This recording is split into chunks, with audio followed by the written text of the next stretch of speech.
26th of January 2001, with a magnitude of 7.6 on the Richter scale, the world witnessed a colossal catastrophe in the form of the Gujarat earthquake. Within minutes of the disaster, 20,000 people were killed, 167,000 people were left injured, and a staggering 400,000 homes were destroyed. 26th of December 2004, the world is once again left traumatized by an earthquake.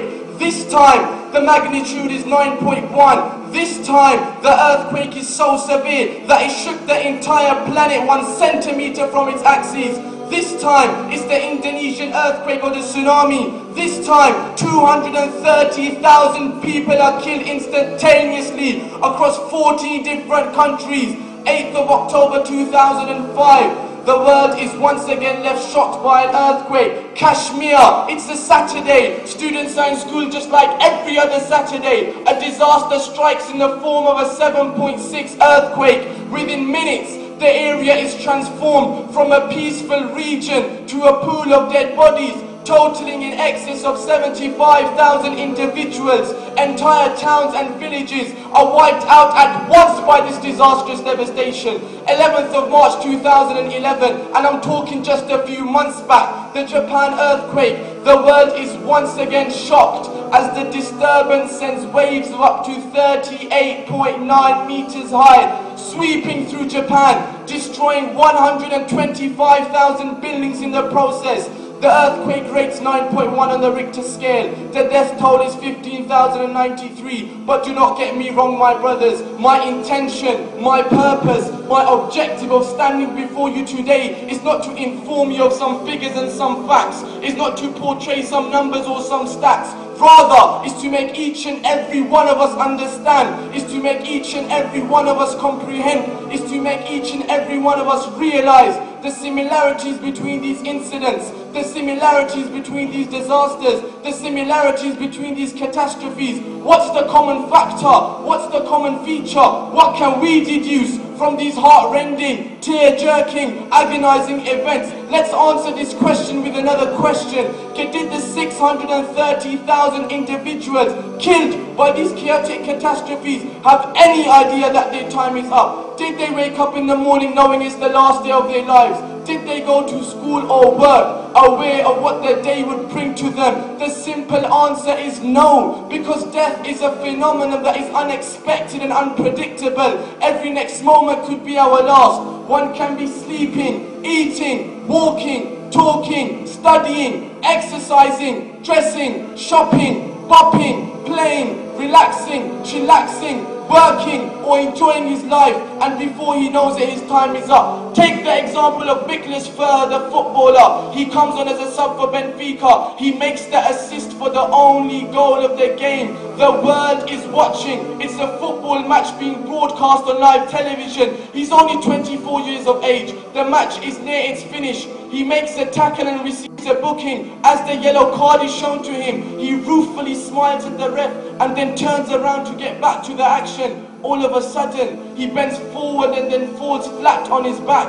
He dies on the football pitch. The other players look at him in visible distress. They begin to cry, but the crying doesn't help, because death is unexpected, and when it comes to death, nothing can prevent it. No force or power of any type can delay death, let alone prevent death. No physical, medical, chemical, financial, technological or biological force can delay death for as little as a second. Why? Because Allah subhanahu wa ta'ala himself says in the Quran al-Kareem, وَلَنْ يُؤَخِّرَ اللَّهُ نَفْسًا إِذَا جَاءَ أَجَلُهَا, that when it comes to death, when it comes to taking lives, when it comes to taking souls, then Allah Ta'ala does not delay. Now that we have established the fact that death can come to us at any time and any place, anywhere and anyhow, through any form and any means, the next question is, my brothers, are we ready to die? Are we living a life in which we are investing for our hereafter? Or are we living every moment in hope of increasing our stake in this deceitful world? In essence, Are we living for this world, or are we living for the hereafter? Let's take an example of he who lived for this world. And for those of you who don't know, I'm talking about Sikandar Akbar, Alexander the Great, a man considered to be one of the most successful commanders of all time. At the age of 30, he had one of the largest empires in human history. He had it all. At the age of 25, he had conquered 90% of the known world. Yet this same man, this same Alexander, this same Sikandar, when he's on his deathbed and surrounded by his men, he makes a bizarre wish. He says, oh men, after my death, when you put my body in the casket, then let my arms hang over the edges with my palms wide open. The people around him ask the reason to this bizarre request. He replies, so that people can see, so that the world can see that I am that very man who conquered the entire world. Yet today, I am leaving the world empty-handed. This was the end of you and it all. We must realize, my brothers, we can possess the most luxurious of houses, the most expensive of clothes, the most profitable of businesses, the most classy of cars, the most respected of positions in society, the most well-paid of jobs, the most prestigious of degrees, the most envied of grades, the most impressive of CVs, the most affable of associates,